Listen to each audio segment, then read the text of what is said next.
Bonjour à tous, on est vendredi, beaucoup de travail en perspective puisqu'aujourd'hui on va déballer l'iPhone 12 mini et l'iPhone 12 Pro Max.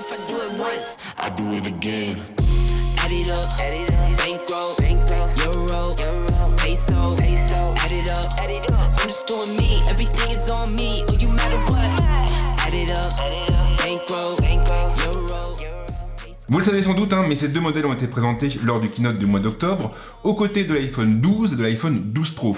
Sauf que voilà, compte tenu du contexte actuel, Apple n'a pas pu lancer ces 4 modèles en même temps, et nous avons donc dû attendre ce mois de novembre froid et gris pour pouvoir découvrir l'iPhone 12 mini et l'iPhone 12 Pro Max. Alors bien sûr, ces deux modèles feront l'objet d'un test complet, c'est promis, mais en attendant, on va déjà voir ce qui se trouve dans cette drôle de boîte toute blanche. Alors déjà, ce qu'on peut signaler, c'est que l'iPhone 12 mini et l'iPhone 12 Pro Max sont tous les deux livrés dans une boîte blanche, comme celle-ci. Exactement comme l'iPhone 12 et l'iPhone 12 Pro le mois dernier. Et si Apple a fait ce choix, ce n'est évidemment pas par hasard. Car en effet, vous n'êtes pas sans savoir qu'Apple, dorénavant, ne livre plus de blocs secteurs et d'écouteurs avec ses iPhones. Sauf que voilà, ici nous sommes en France, et en France, la loi impose à tous les constructeurs de téléphones de livrer des écouteurs avec leurs appareils. Et donc c'est pour cette raison qu'on a cette boîte blanche, puisqu'elle renferme des petits écouteurs qui viendront se greffer sur votre nouvel iPhone. Autre point intéressant et à signaler, les iPhone 12 et les iPhone 12 Pro ne sont pas livrés dans des boîtes de la même couleur. Pour nous aider à faire la différence entre ces deux gammes, eh bien on a d'un côté le blanc pour l'iPhone 12 et l'iPhone 12 mini, et de l'autre le noir pour l'iPhone 12 Pro et l'iPhone 12 Pro Max. Alors on va commencer par les ouvrir. Instant ASMR.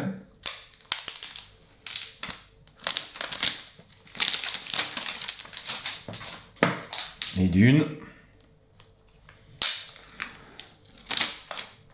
Magnifique. Et de deux. Et maintenant, bien sûr, on va voir ce qu'elle renferme. En ouvrant leur boîte, on va donc tomber directement sur les téléphones qui sont placés face contre terre. Nous avons ici le petit iPhone 12 mini en couleur verte, et de l'autre nous avons l'iPhone 12 Pro Max en couleur bleue. Et effectivement, on voit quand même une sacrée différence de taille. On remarque également que le dos n'est pas protégé. En revanche, à l'avant, on a un film en carton recyclé, bien entendu. Et là, on va s'arrêter juste 2 secondes. Il faut noter que d'un côté comme de l'autre, on va retrouver du Ceramic Shield. Mais attention, car si l'écran est résistant au choc, il l'est beaucoup moins aux rayures. Il sera donc préférable de le protéger. Alors ensuite, je vais pousser délicatement les téléphones, les mettre sur leur boîte, sans les faire tomber de préférence. Et donc, en dessous, nous avons, d'un côté comme de l'autre, exactement la même chose, à savoir une petite enveloppe qui va abriter l'ustensile qui permet d'accéder à la trappe des cartes, la documentation et tous les papiers habituels, ainsi qu'un sticker. Et c'est bien sûr la même chose également, on a la même chose également du côté de l'iPhone 12 Pro Max. Et puis ensuite nous avons en tout et pour tout un seul et unique câble, un câble qui servira à charger le téléphone, mais aussi à le relier à notre Mac ou notre ordinateur. Et c'est tout, il n'y a rien d'autre dans ces boîtes, et il faut reconnaître que ça fait un petit peu mal au cœur. Faut pas oublier que l'iPhone 12 Pro Max est quand même proposé à partir de 1 200 €. Et pour ce prix-là, j'aurais aimé qu'Apple se montre un petit peu plus généreux. D'ailleurs, pourquoi carrément ne pas intégrer directement dans la boîte un chargeur MagSafe? Pour moi, ça aurait été aussi une bonne manière de présenter la techno et de la promouvoir. Et c'est en tout cas une attention à laquelle j'aurais été particulièrement sensible. Alors bien sûr, l'iPhone 12 mini et l'iPhone 12 Pro Max se situent un petit peu aux deux extrémités de la gamme, et ce tant en termes de prix que de gabarit. D'un côté, nous avons un iPhone 12 mini qui est réellement minuscule, qui tient dans la main, que l'on pourra manipuler même d'ailleurs d'une seule main, et puis de l'autre, nous avons le gigantesque iPhone 12 Pro Max, qui n'est clairement pas fait pour tout le monde, mais qui apporte quand même beaucoup de nouveautés par rapport aux autres modèles, des nouveautés sur lesquelles on reviendra un peu plus tard. Et j'avoue que quand on les tient dans les mains l'un d'un côté de l'autre, ça fait quand même drôlement bizarre de voir une telle différence de taille. Là, on sent vraiment qu'Apple a entamé une stratégie de diversification qui est d'ailleurs très intéressante. On est sur 2 produits qui sont complètement différents et qui pourtant sont commercialisés au sein d'une seule et même gamme. Moi, je trouve ça assez bluffant. Alors, je vais commencer par les démarrer, par les configurer rapidement, histoire que l'on puisse voir un petit peu comment ils se présentent. Donc je configure Face ID des deux côtés, avec les deux téléphones en même temps. Je crois que c'est vraiment la première fois que je configure Face ID sur 2 iPhones en simultané, mais bon, c'est rigolo. Voilà, donc ça, c'est fait. On va pouvoir passer à la suite. Voilà, donc les 2 téléphones sont configurés. Et on a donc exactement la même chose qui s'affiche à l'écran, mais avec des échelles quand même très différentes. On a donc 2 gabarits qui sont très différents. À gauche, enfin en tout cas à ma gauche, nous avons l'iPhone 12 mini avec sa dalle de 5,4 pouces seulement, une dalle qui est complètement borderless. Et de l'autre, à ma droite, nous avons l'iPhone 12 Pro Max qui lui atteint les 6,7 pouces. Donc on a quand même une grosse différence en termes d'affichage. Alors comme je le disais tout à l'heure, nous avons dans les 2 cas du Ceramic Shield. Et nous avons donc une vitre qui a été spécialement traitée pour résister au choc. Dans les 2 cas, on retrouve aussi des tranches plates, mais attention car elles n'ont pas tout à fait la même allure d'un modèle à l'autre. En réalité, sur l'iPhone 12 mini, tout comme sur l'iPhone 12, on va retrouver des bordures en aluminium, contre des bordures en acier inoxydable pour les modèles Pro. Là, vous allez me dire, mais quelle différence du coup entre les deux? Eh bien, elle est simple, l'acier est beaucoup plus résistant que l'aluminium. En revanche, sur l'acier, on retrouve une finition un peu brillante, qui est assez salissante, contre une finition assez mate du côté de l'iPhone 12 mini. Alors bien sûr, on a aussi des différences au niveau du dos. Dans les 2 cas, on a du vert, c'est vrai, mais sur l'iPhone 12 mini, on a une finition un peu brillante contre une finition mate sur l'iPhone 12 Pro Max. En ce qui me concerne, c'est bien évidemment la finition mate que je préfère.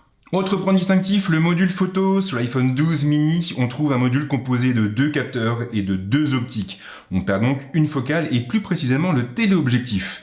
Sur l'iPhone 12 Pro Max, on a bien 3 capteurs et 3 optiques, donc 3 focales, avec en plus un capteur LiDAR qui nous permettra de récupérer davantage d'informations sur la profondeur de champ, mais aussi de disposer d'un autofocus bien plus efficace en basse luminosité. Et là, on va marquer une petite pause rapide. Je vous avais promis de vous en dire plus sur le module photo de l'iPhone 12 Pro Max. Et le moment est donc venu d'aller un petit peu plus dans le détail. Contrairement à ce qu'on pourrait penser, l'iPhone 12 Pro Max n'hérite pas du tout du même module que celui qui est présent à bord de l'iPhone 12 Pro. En réalité, on a 2 changements majeurs. Ces 2 changements ont tous les 2 trait au capteur qui se trouve sous le grand angle. On a un capteur qui est un petit peu plus grand, avec des photosites qui sont aussi plus grands, et surtout on a un capteur qui est stabilisé, ce qui est une grande première sur un iPhone. Concrètement, qu'est-ce que ça veut dire? Eh bien, tout simplement que l'iPhone 12 Pro Max sera en mesure de récupérer plus de détails en basse luminosité, mais également de proposer une meilleure stabilisation. Mais ça, bien sûr, c'est en théorie, et il faudra attendre mon test pour savoir ce que ce téléphone a réellement dans le ventre. Aucun changement au niveau de l'ergonomie. Dans les 2 cas, on a des boutons qui sont toujours placés aux mêmes endroits, avec un bouton de mise sous tension qui soit à tranche droite et les 2 touches du volume qui se trouvent sur la tranche gauche, sous le petit interrupteur qui permet de basculer en mode silence. Concernant la connectique, on est toujours sur du Lightning. Apple n'est toujours pas passé sur du USB Type C, et si vous voulez vraiment le fond de ma pensée, eh bien je pense qu'il ne le fera pas. En tout cas, pas sur ces téléphones. Vous le savez sans doute, mais les iPhone 12, 12 mini, 12 Pro et 12 Pro Max ont une particularité commune, ils sont tous compatibles avec ce que l'on appelle le MagSafe. Le MagSafe, c'est un système d'attache magnétique qui vient se fixer directement au dos de l'appareil et qui permet de le recharger, entre guillemets, sans fil. Alors quel est l'avantage de cette solution? Eh bien elle est simple, grâce aux aimants qui sont intégrés aux iPhone 12, le chargeur peut s'aligner avec les bobines et donc maximiser le transfert d'énergie et limiter bien sûr aussi les pertes. Alors pour l'instant on est sur une charge qui est assez limitée, avec un niveau de puissance qui est assez limité. Mais voilà, on sent vraiment qu'Apple en fait veut se débarrasser de ce disgracieux connecteur et passer au tout sans fil. Du coup, en ce qui me concerne, ce n'est qu'un pronostic, mais je pense sincèrement qu'on a plus de chances de voir arriver un iPhone dépourvu de connecteur qu'un iPhone équipé d'un connecteur USB Type C.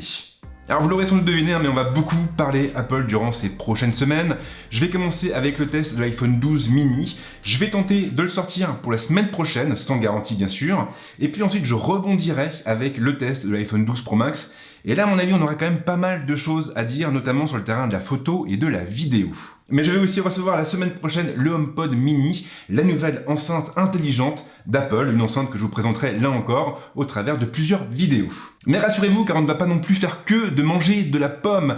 J'ai aussi pas mal d'autres produits à vous présenter, notamment le dernier smartphone de Vivo, mais aussi quelques produits Oppo qui devraient vous intéresser. Et bien sûr, si vous ne voulez pas passer à côté de toutes les vidéos qui vous attendent, vous n'avez qu'une seule chose à faire, c'est de vous abonner à la chaîne et d'activer la petite cloche. En attendant, moi je vous souhaite de passer une bonne semaine ou un bon week-end. Et puis surtout, merci d'être de plus en plus nombreux à me suivre. Merci aussi pour tous les commentaires que vous me laissez. Ils sont extrêmement positifs, extrêmement chaleureux, extrêmement bienveillants. Et je peux vous assurer que ça me réchauffe vraiment beaucoup le cœur. Et ça me permet aussi de trouver la motivation pour réaliser sans cesse plus de vidéos. Bref, je vous embête pas plus longtemps et je vous dis à très vite. Ciao!